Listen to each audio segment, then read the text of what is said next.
This is Huck.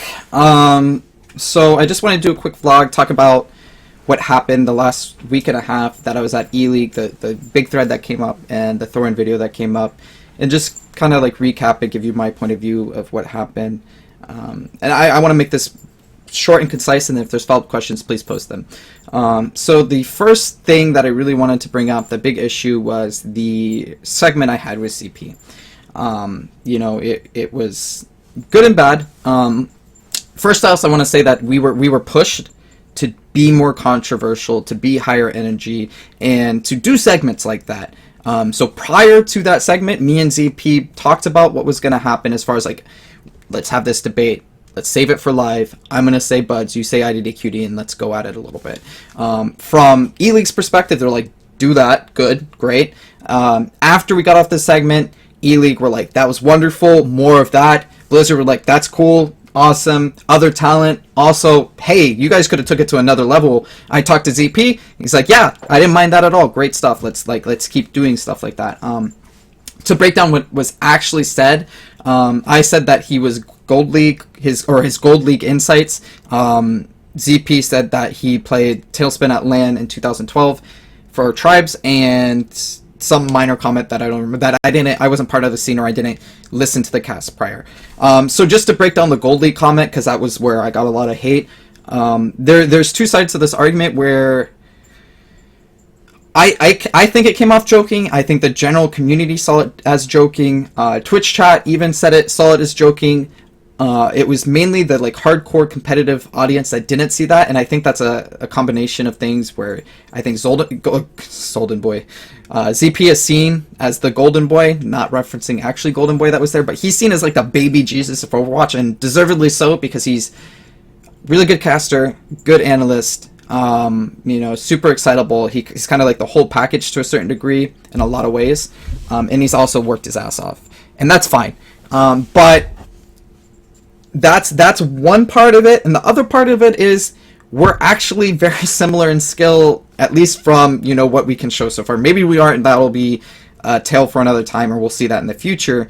But he is somebody that I think plays 77 last season, and we both haven't played a lot of this season, so I'm just not referencing that. And I placed 80, and he traveled more than I think. I mainly did Gamescom, and he did Face It, and Face It was longer. But like I said, Gold League insights, and it was a joke because he's actually not Gold League. He's 77, I finished 80, and he probably could do better than me given more time even. So it wasn't like a actual dig, like I'm bullying you, shut up, you're not right. It was a, you know, like just a joke.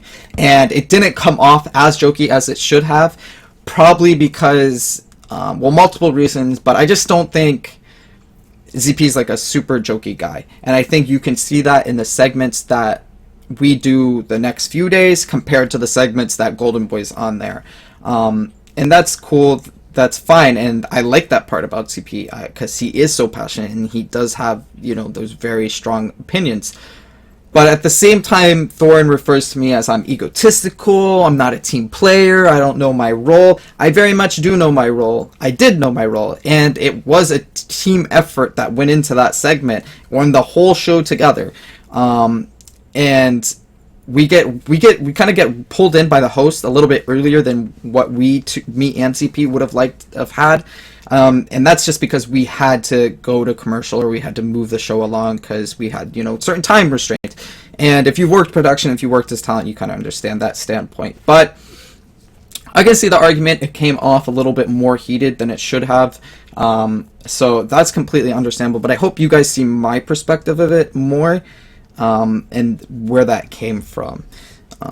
So that was a huge part of the Reddit thread. I've read pretty much every comment in that thread, plus I watched the Thorin video, so there's that.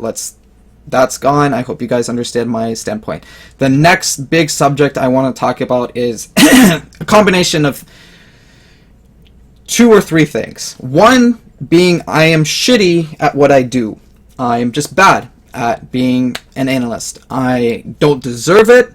There are other people that deserve it a lot more, and I am way too critical of players because I am shitty at that. So first off, to address that, I am shitty at what I do. maybe you're right. Maybe I am shitty. And maybe that happened at E-League. But link me where I am shitty. There is a popular thread from League of Legends, because Worlds is happening, where Last Shadow got a lot of heat, and it was very heavily upvoted, where he is shit. But the OP at least, and the comments, linked timestamps. He said this is why it's wrong. Another timestamp, same thing, they like break it down.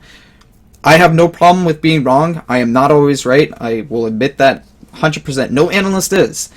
But if you're going to tell me I'm shit and I'm wrong and I'm bad, please tell me exactly where. Don't say, he said that Shadowburn is a horrible Pharah.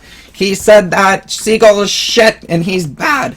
And there's no proof of that, because I don't say those things. I say, you know, maybe Shadowburn's Genji is better than his Pharah. And maybe you should play Genji more. Or whatever. But there's context there. There's me saying that it's better than another thing. I'm not saying he's shit. So you kind of see that point, and you'll see that if you go back and read the Reddit thread, that there is literally no links, no nothing. It's just he's shit, and everybody's like, ha ha ha, he's shit. Cool, whatever. I'm going to tell you why I'm not shit, or at least why I think I'm not shitty. First off, as mentioned in the broadcast, that, you know, I was a top 500 player. From a pro gamer's mindset, I've been a StarCraft pro for a very long time, so I do have insights as far as that. As far as viewing teams and kind of deciding how good they are, I brought together the FaZe team that currently is, and that was from two halves of Oh No and We United, and that occurred because Immortals hired me to put together a team for them. They failed to sign the FaZe team, and they went, you know, to that other org, but I did my job. I looked at the pro scene as a whole. I looked at, you know, the semi-amateur scene. I scouted out players. I sat out on scrims. I said, like, this guy's good, this guy's okay, these two will work well together, and I put them together. And that doesn't make me the best analyst in the world, but I think it's a check. You know, it's a small check saying, like, I kind of know what I'm doing here. Besides that, at E-League even, I had two teams that approached me again, that said, hey, we really want you to be our coach / analyst. Please do that for us. And they were good offers, to be honest. They're bigger offers than I've made from StarCraft 2 in the last few years, which is awesome. I want to be an analyst. I want to be talent. I want to be part of that. I think that's where I will shine. So that's what I'm trying to do. Does that mean, you know, maybe I won't do that in a later time? We don't know, but I just want you guys to understand that my opinions from my point of view, what I've seen and talking to other pros, you know, are valid. I'm not always right.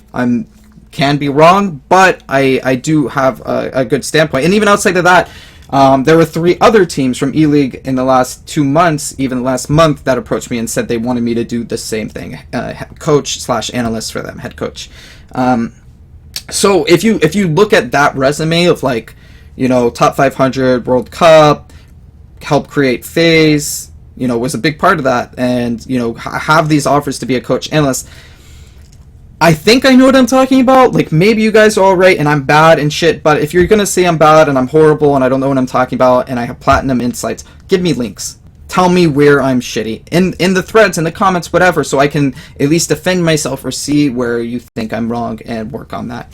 Outside of that, I think there's a big underlying issue in the community right now where it's I don't deserve the shots that I've had, that I've gone to events and I've worked them. And there's other more deserving people, and that very may well be true. But from my standpoint, I want to tell you guys that I care a lot about this scene, you know. And there's a few things that come up that can kind of prove that. The first tournament, I've casted 4 big tournaments: Esports Arena, Josh OG, Gamescom, and now E-League. The first event I went to, Esports Arena, was an event in South California.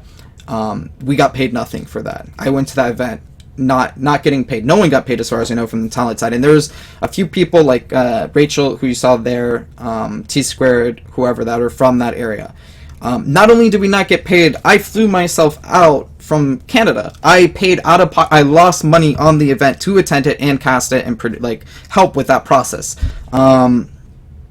I've cared, and that was released day 1. I have cared for a long time now. I help run a small semi-pro, amateur, whatever you want to call it, team in Toronto. and that's not like, whatever, but that's a big, it's a big time sink. I get to deal with pro players, a lot of personality, dealing with the social aspect of building a team, everything that comes with that. And I care, I invest time into that. So between all those things, if you look at me from a perspective of does he care or not, even streaming, I've streamed probably on average 120 hours per month, and that doesn't count off-stream stuff of Overwatch. I think I care, and I think I'm portraying that I care about the scene, considering all those things. But obviously, there's a big consensus that I don't deserve it, and I don't care.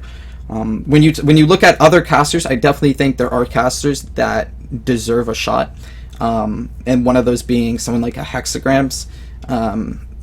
And I think he will get a shot, but you have to understand from E-League's perspective of the tried and true.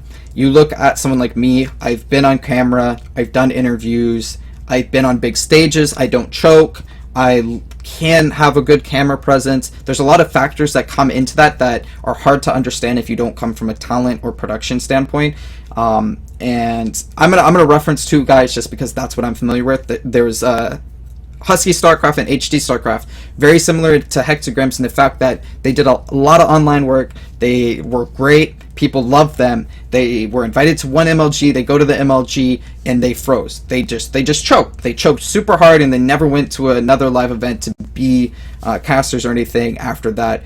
Their insights weren't as good as, and I'm not saying this is what would happen with Hexagrams at all, because I think his insights are pretty good, but their insights weren't that good.